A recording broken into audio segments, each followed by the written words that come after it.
हर हर महादेव दोस्तों। आज की इस वीडियो में हम आपको बताएंगे सावन के व्रत इन दोनों कामों के बिना अधूरे माने जाते हैं।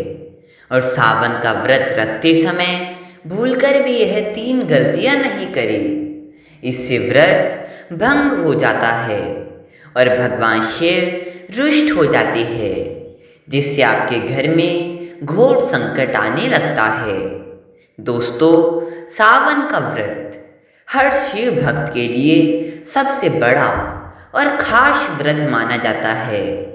इस दिन व्रती अपनी श्रद्धा, संयम और भगवान शिव तथा माता पार्वती की कृपा पाने के लिए निर्जल या नियम पूर्वक व्रत रखते हैं।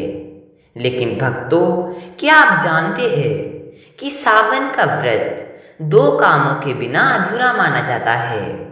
जी हाँ दोस्तों, अगर आपने इन दोनों कामों को नहीं किया तो चाहे जितना भी व्रत कर लो, भगवान शिव आपसे प्रसन्न नहीं होंगे और व्रत का पूरा फल कभी नहीं मिलेगा। भक्तों, इस बार सावन साधारण नहीं है, बल्कि है पूरे दुर्लभ संयोग में पड़ रहा है। इस दिन भगवान शिव की पूजा का समय बहुत ही शुभ और मंगलकारी माना जा रहा है। ऐसे में इस बार का सावन आपके जीवन में सौभाग्य लेकर आएगा, लेकिन शर्त यही है कि आपसे कोई गलती ना हो। अगर भूलवश आपने यह 2 काम नहीं किए तो भगवान शिव आपसे रुष्ट हो जाएंगे और इसका असर सीधे आपके जीवन और परिवार पर पड़ेगा। दोस्तों, सावन का व्रत तभी सफल होता है जब व्रती इन 2 जरूरी कामों को करता है। अगर यह कार्य अधूरे रह गए तो भगवान शिव प्रसन्न नहीं होते और व्रत का पूर्ण फल भी प्राप्त नहीं होता। भक्तों, यदि भगवान शिव आपसे रुष्ट हो गए तो आपके जीवन में अनेक प्रकार की बाधाएं आ सकती है और घर परिवार में कलह तक उत्पन्न हो सकती है। इसलिए इस बार के सावन व्रत को बिल्कुल भी हल्के में मत लेना। भक्तों, अगर आप भी चाहते हैं कि सावन भगवान शिव और माता पार्वती का आशीर्वाद आप पर सदैव बना रहे, तो वीडियो को लाइक करें, चैनल को सब्सक्राइब करें और कमेंट बॉक्स में हर हर महादेव जरूर लिखें। और हाँ, अपने परिवार के जीवन में सुख और समृद्धि के लिए इस वीडियो को अंत तक पूरा देखकर ही जाइएगा। साथ में हम आपको यह भी बताएंगे कि सावन में हर सुहागिन महिलाओं को कौन सी खास चीज़ें जरूर पहन लेना चाहिए। जो भी माता बहन सावन में इन चीज़ों को पहन लेती है, वह माता पार्वती का असीम आशीर्वाद प्राप्त कर लेती है, हर मनोकामना पूरी कर लेती है और भगवान शिव तथा माता पार्वती उनसे अति प्रसन्न हो जाती है। सावन का महीना हरियाली, भक्ति और सौभाग्य का प्रतीक होता है। इस समय में हरे, पीले और गुलाबी जैसे शुभ रंगों को पहनना बहुत मंगलकारी माना जाता है। विशेष रूप से सुहागिन स्त्रियों और कुमारी कन्याओं को ऐसे रंग पहनने चाहिए जो सकारात्मक ऊर्जा लाए। लेकिन काले और सफ़ेद रंग से परहेज करना चाहिए, क्योंकि काला रंग नकारात्मक ऊर्जा का प्रतीक है और सफ़ेद रंग शोक का प्रतिनिधित्व करता है। सावन सोमवार को पूजा करते समय हरे या पीले रंग के वस्त्र पहनने से मन शांत रहता है और पूजा में एकाग्रता बढ़ती है। इसके अलावा सोमवार को बाल धोना और सिर में तेल लगाना वर्जित माना जाता है। सावन सोमवार का व्रत भगवान शिव को समर्पित होता है और इस दिन शरीर की पवित्रता बनाए रखना आवश्यक है। सोमवार को बाल धोना या तेल लगाना अशुभ माना जाता है, क्योंकि यह सांसारिकता का प्रतीक है। पूजा से पहले स्नान करके शरीर स्वच्छ कर ले, लेकिन बाल धोने या तेल लगाने से बचे। सावन के महीने में मांस, मदिरा और तामसिक भोजन से दूर रहना अनिवार्य है।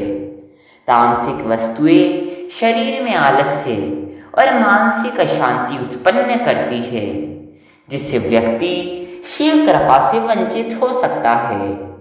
इस महीने में सात्विक आहार ही ग्रहण करें, जैसे फल, दूध, जल, साबूदाना, मूंगफली और सेंधा नमक।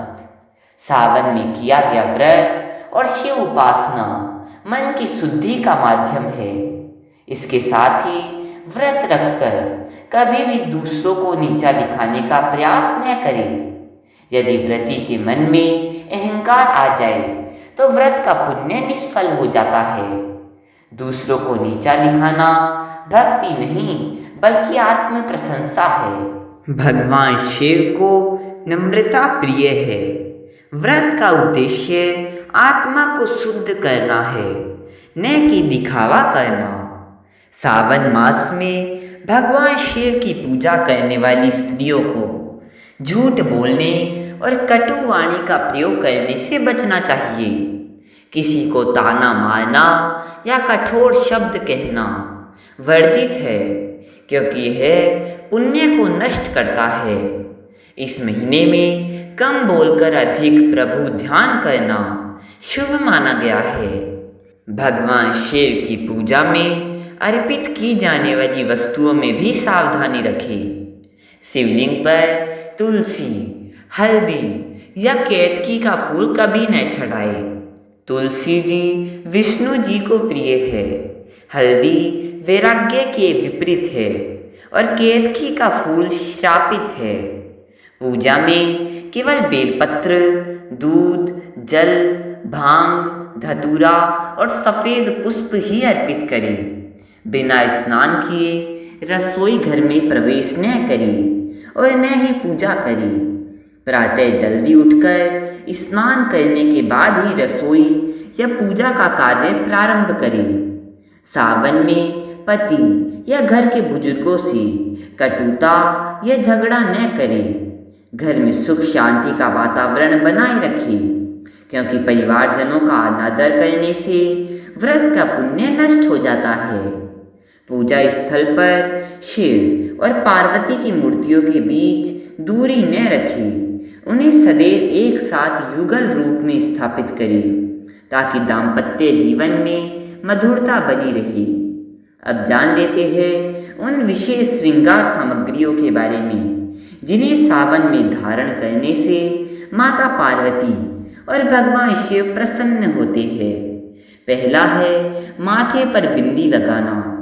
सावन में हरे या लाल रंग की बिंदी लगाना सौभाग्य का प्रतीक है। दूसरा है सिंदूर, जो सुहाग की रक्षा करता है। तीसरा है काजल, जो बुरी नज़र से रक्षा करता है। चौथा है हरी चूड़ियाँ, जो सावन में हरियाली और सौभाग्य का प्रतीक है और घर में सकारात्मक ऊर्जा लाती है। पांचवा है मांग टीका, जो मानसिक संतुलन और शिव शक्ति के मिलन को दर्शाता है। छठा आभूषण नथ है, जो नारीत्व और सौंदर्य का प्रतीक है। सातवां झुमके है, जो कानों की शोभा बढ़ाती है। आठवां मंगलसूत्र या हार है, जो वैवाहिक जीवन में सुरक्षा और प्रेम प्रदान करता है। नौवां आभूषण अंगूठी है, जो आत्मविश्वास बढ़ाती है। 10वां बाजूबंद है, जो माता पार्वती के श्रृंगार का अनुकरण है। 11वां पैरों में पायल या अलता है। चांदी की पायल की आवाज़ वातावरण को सात्विक बनाती है। 12वां बिछिया है, जो सुहाग की पहचान है। इसके साथ ही भगवान शिव को चंदन, गुलाब और केवड़ा की सुगंध प्रिय है। अतः सात्विक सुगंध का प्रयोग करें। इन नियमों का पालन करने और इन आभूषणों को धारण करने से शिव पार्वती का आशीर्वाद मिलता है। घर में सुख समृद्धि आती है और समस्त मनोकामनाएं पूर्ण होती है। हर हर महादेव।